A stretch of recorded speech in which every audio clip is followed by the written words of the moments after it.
Satu kali saya diundang sama satu keluarga kaya, saudara ya. Kaya raya. Anak-anaknya pulang dari Amerika dan dia bilang, "Bu, tolong bimbing anak-anak saya mereka untuk belajar firman Tuhan." Oke, ya atur waktu kapan? Ya saya mulai. Lalu saya datang, saudara ya. Datang seminggu, anaknya ini ya udah remaja. Saya kasih pendalaman firman Tuhan. Dia mau tanya apa. Dan benar-benar anak ini ternyata sama sekali pengetahuan firmannya itu nggak ada. Karena dari kecil memang orang tuanya, ini loh kesalahan orang tua Kristen hari-hari ini. Kenapa? Mereka tidak membekali anaknya dengan firman Tuhan. Mereka cuma taruh dari kecil, anak saya udah saya taruh di sekolah minggu, Bu. Ingat saudara, pertumbuhan rohani anakmu itu bukan tanggung jawab guru sekolah minggu. Ya, anakmu taruh di sekolah minggu cuma nyanyi kambing embe-embe, kucing meong-meong, katak teote blung. Ya, siapa yang bertanggung jawab atas pertumbuhan iman seorang anak? Kita, orang tua, suami istri. Lalu saudara, saya memberikan pendalaman Alkitab dan dia sama sekali tidak tahu tentang firman Tuhan. Lalu satu kali mamanya bilang begini, "Ibu, 2 hari lagi anak ini mau balik ke Amerika. Jadi saya minta tolong, dia mau ke bandara itu jam sekian-sekian. Ibu bisa gak jam 8 pagi sudah ada di rumah saya? Buat apa? Mendoakan tumpang tangan anak saya, doa berkat." Oh, saya bilang, tapi papa mamanya dua-dua ada kan? Ibunya bilang, kalau saya mungkin ada tapi suami saya gak tahu bisa atau enggak. Kalau suami ibu gak bisa, saya tidak datang. Oh, jadi harus ada suami saya, harus ada suami ibu. Oke Bu, pastikan besok ya kabarin saya. Kalau suami bisa saya datang, kalau enggak. Lalu akhirnya dia kabari, "Bu, iya suami saya bisa besok jam 8. Tapi cepet ya Bu, karena dia harus segera pergi." Oke. Lalu kami kumpul, kami berdoa bersama. Lalu ketika saya kasih firman Tuhan, ya mumpung ada bapaknya juga, saya kasih tahu firman Tuhan bagaimana membangun keluarga Kristen yang benar, fondasi apa yang harus dilandasi. Lalu saya bilang, oke, kita akan berdoa, doa berkat. Lalu saya bilang sama papa mamanya, tidak ada berkat yang lebih luar biasa bagi seorang anak selain berkat dari orang tua. Jadi hari ini ya saya minta bapak dan ibu berdoa, dan bapak dan ibu lah yang harus tumpang tangan atas anakmu. Bapaknya kelabakan tiba-tiba saudara. Dia bilang, "Hah? Saya Bu?" "Iya, kenapa? Tumpang tangan sama anak saya?" "Iya, kenapa Pak?" "Ah, saya enggak mau Bu." "Loh kenapa?" "Saya banyak dosa. Kan kalau saya tumpang tangan nanti itu katanya transfer ke anak saya. Ini saatnya mumpung di depan saya, bertobat sekarang juga. Minta pengampunan sama Tuhan, ya. Bapak disucikan, dikuduskan, saya berdoa buat bapak dan ibu. Lalu bapak dan ibu akan berdoa buat anakmu." "Lah tapi saya banyak dosa Bu, saya nggak bisa." "Pak, kalau engkau tidak mau, maka anakmu juga tidak bisa hidup dalam berkat Tuhan. Tuhan berkata kepada Daud, aku akan mengokohkan keturunanmu ketika engkau hidup di dalam takut akan Tuhan. Keturunanmu hidup menghargai dan menghormati hukum-hukumku, maka kerajaanmu akan aku kokohkan. Tetapi jika anak-anakmu memberontak dan melupakan setiap hukum-hukumku, maka mereka akan menerima pukulan." Pak, maaf, Bu, maaf. Kenapa saya minta Bapak sama Ibu hadir pagi ini dan saya tidak datang kalau Bapak nggak ada? Ya Pak, engkau tidak bisa bayar hamba Tuhan yang sakti manapun untuk bisa mendoakan berkat supaya anakmu diberkati Tuhan. Tidak bisa. Kenapa? Karena berkat itu Tuhan turunkan atas suami istri. Nomor 1 suami, karena engkau menjadi imam di tengah rumah tanggamu. Lalu engkaulah yang harus mengajarkan tentang iman kepada anakmu. Tumpangkan tangan hari ini. Dia seperti terjebak dalam situasi yang dia gak bisa lari. Hah? Harus Bu, Bapak mau gak anak Bapak diberkati? Iya mau. Hari ini bertobat. Mohon pengampunan. Walaupun saya mendoakan anak Bapak, kalau Bapak tidak bertobat, maka kutuk itu akan turun kepada anakmu. Lalu bapaknya ngambil waktu beberapa saat, sejenak dia nangis di hadapan Tuhan, dia minta pengampunan. Lalu saya mendoakan bapaknya dan akhirnya bapaknya melepaskan berkat buat anaknya. Saudara, ada begitu banyak rumah tangga keluarga Kristen yang tidak dibangun di atas fondasi yang benar. Saya berdoa supaya hamba-hamba Tuhan juga mengajarkan pengajaran yang benar. Ya, ayo kita melakukan firman, ayo kita ajarkan mereka tentang sesuatu yang benar. Saya bilang, bapak sama ibu tidak bisa bayar pendeta untuk melepaskan berkat bagi anakmu. Ya, bapak dengan ibulah orang pertama yang dipakai Tuhan untuk menurunkan berkat kepada anakmu. Berkat anak cucu. Alkitab berkata, Tuhan berkata, keturunan orang benar itu tidak akan pernah dibiarkan. Engkau akan melihat anak cucumu makan dengan limpah ketika engkau hidup di dalam kebenaran.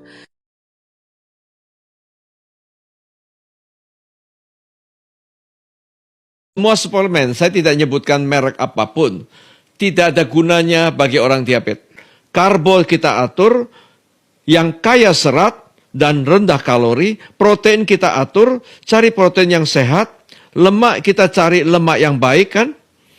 Kemudian ada sayur, ada buah. Bukankah semua suplemen itu sumbernya dari situ? Ada penelitian dari Cleveland Clinic.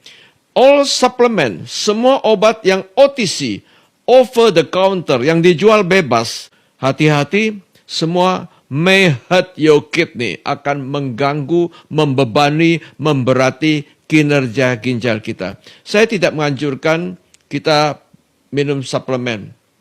Karena vitamin C bisa kita dapatkan dari buah-buahan, vitamin D bisa kita dapatkan dari makanan ikan dan sayuran. Kita kepingin omega 3, bukankah kita makan ikan akan dapatkan omega 3? Manusia itu malas makan yang sehat-sehat. Yeah. Sukanya yang enak-enak, yang langsung instan. Nah, itu mencelakakan. Inspirasi hari ini, Maria hamba Tuhan.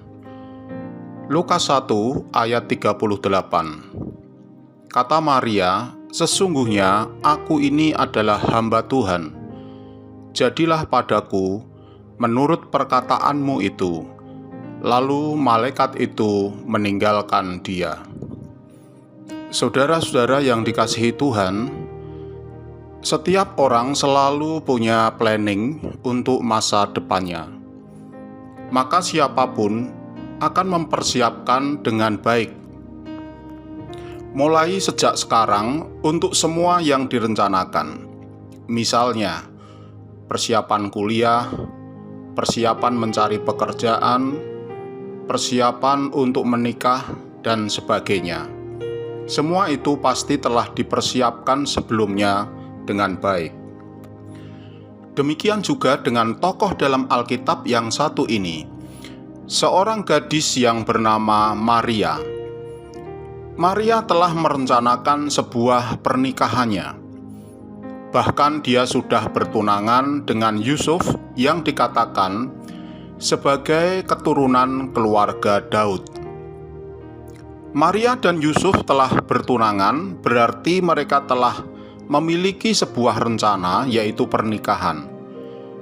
Namun dikisahkan pada bulan ke-6, Maria menerima kunjungan malaikat Gabriel, utusan Allah, yang membawa kabar kepada Maria bahwa dirinya mendapatkan karunia di hadapan Allah, akan mengandung seorang anak laki-laki dengan perintah supaya nanti memberikan nama Yesus. Saudara-saudara yang dikasihi Tuhan, banyak orang mengatakan bahwa berita yang dibawa malaikat Tuhan itu merupakan good news atau kabar baik. Namun, apakah bagi Maria hal itu kabar baik? Bukankah berita itu membuyarkan semua rencana Maria, yaitu pernikahan dengan Yusuf? Apa kata banyak orang nanti? Maria belum menikah sudah punya anak. Bukan saja cemooh dari kalayak, tetapi juga bisa hukuman dirajam batu karena Maria dianggap telah berzina. Apabila Maria menolak anugerah dari Tuhan untuk mengandung, tentu saja sangat beralasan, karena dengan pertimbangan-pertimbangan sosial itu. Namun, apa jawab Maria kepada malaikat Allah itu? Dia berkata, "Sesungguhnya aku ini hamba Tuhan. Terjadilah seperti yang kau katakan." Maria berkata bahwa dirinya adalah hamba Tuhan. Seorang hamba adalah milik tuannya, tidak punya hak untuk mengatur majikannya, hanya taat kepada tuannya. Maria, seorang hamba Tuhan yang taat, dan dia berkata, "Terjadilah kehendakmu, bukan kehendakku." Saudara-saudara yang dikasihi Tuhan, kita sebagai hamba Tuhan seharusnya belajar dari Maria, yaitu menjadi hamba yang taat, selalu berkata, "Jadilah kehendakmu ya Tuhan," sekalipun kita dalam keadaan yang tidak menguntungkan.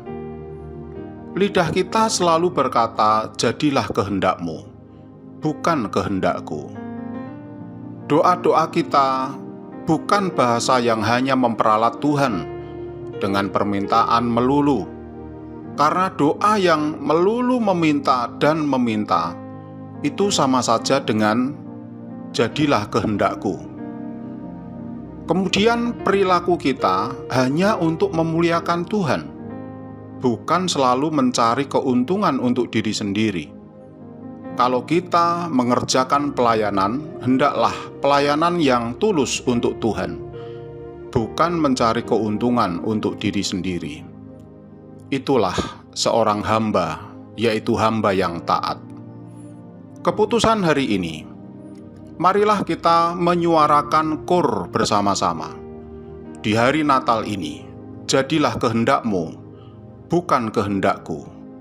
Amin. Tuhan Yesus memberkati. Saya pernah khotbah ini, jangan menaruh imanmu pada selip gajimu.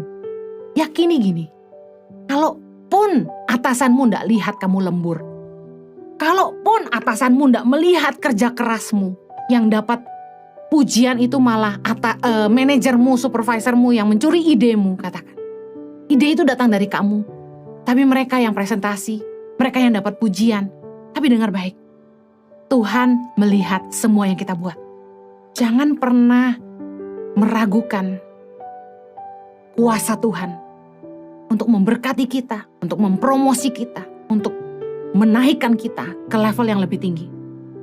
Saya selalu percaya bahwa promosi itu datang dari Tuhan, bahwa yang menentukan upah kita itu Tuhan, bukan manusia. Mungkin manusia cuma bisa gaji kita sesuai dengan aturan yang mereka buat. Tapi berkat dari Tuhan itu datang dari segala penjuru. Dari utara, selatan, timur, barat. Tuhan bisa memberkati kita dengan berbagai cara. Kita tidak harus kaya untuk bisa menikmati hotel bintang 5. Kita tidak harus kaya untuk bisa menikmati mobil mewah. Kita tidak harus kaya raya untuk bisa keliling dunia. Saya sudah ngalami semuanya itu. Mungkin manusia bayar kita rendah, tapi berkat Tuhan jauh melimpah. Kesehatan yang Tuhan berikan. Berapa banyak uang yang dibutuhkan untuk cuci darah? Berapa uang yang dibutuhkan untuk pengobatan penyakit-penyakit yang luar biasa mahalnya? Dengar baik, kalau kita bisa sehat hari ini itu berkat Tuhan yang luar biasa. Kalau kita bisa bersyukur, mencukupkan diri dengan apa yang ada, itu udah berkat Tuhan yang luar biasa. Kalau kita bisa menikmati makan apa saja, di mana saja, tidak merasa jijik meskipun di warung aja, dengar, itu berkat Tuhan yang luar biasa. Kalau kita kerja sama sesama orang percaya, firman Tuhan ingatkan dalam 1 Timotius 6 ayat yang kedua, jangan sampai kita punya mental aji mumpung, mengurangi kualitas kerja kita, mulai nggak lakukan lagi yang terbaik. Sama orang Kristen harusnya saling mengerti lah. Kan saya harus pulang lebih awal untuk pelayanan di gereja, saya harus latihan musik, saya harus ada Natalan dan lain sebagainya. Salah. Justru harusnya semakin kita kerja sama orang yang sama-sama orang percaya, kita lakukan yang lebih baik lagi, kata firman Tuhan. Harusnya kita tahu bahwa dia adalah saudara seiman yang kita harus lakukan lebih baik lagi. Jangan malah kita mendiskreditkan orang karena dia kan harusnya murah hati. Jadi kita ngutang gak bayar-bayar, cuti panjang-panjang. Padahal kita tahu kita harusnya lakukan yang terbaik juga. Meskipun atasan kita orang percaya, kita tidak boleh menyalahgunakan kasih dan kepercayaan mereka. Justru harusnya kita lakukan yang terbaik dalam apapun yang kita kerjakan untuk siapapun atasan kita. Saya percaya promosi datang dari Tuhan. Tuhanlah yang menentukan upah yang jadi bagian kita.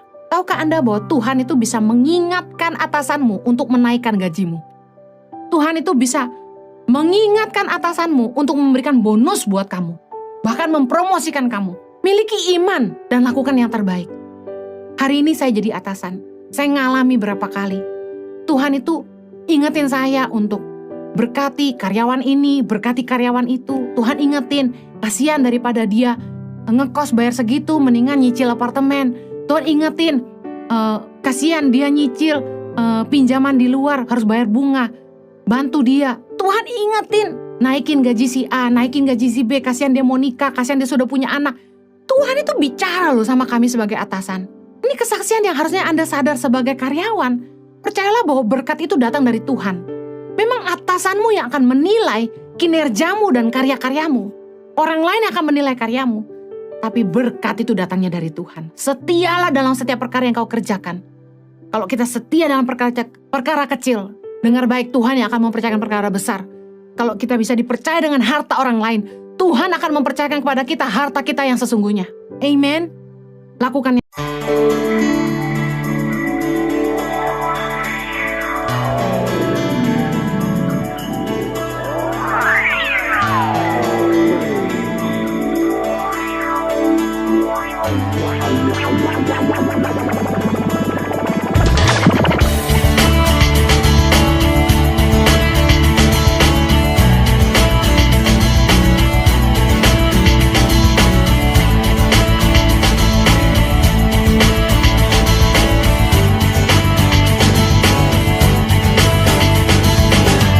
Ajarku berdiam dekat di hatimu. Di saat ku berpaling, temukan cintamu. Di sana kau menanti untuk bawaku lagi bersekutu dalam damai yang sejati. Oh, ku damba hatimu. Oh, inilah rinduku. Hidupku hanyalah untukmu. Segenap hatiku kagum dan kebaikanmu, dan nafasku menceritakan kasihmu. Oh, ajarku berdiam dekat di hatimu. Ajarku berdiam dekat di hatimu. Saat ku berbalik, temukan cintamu. Oh, ku damba hadirmu.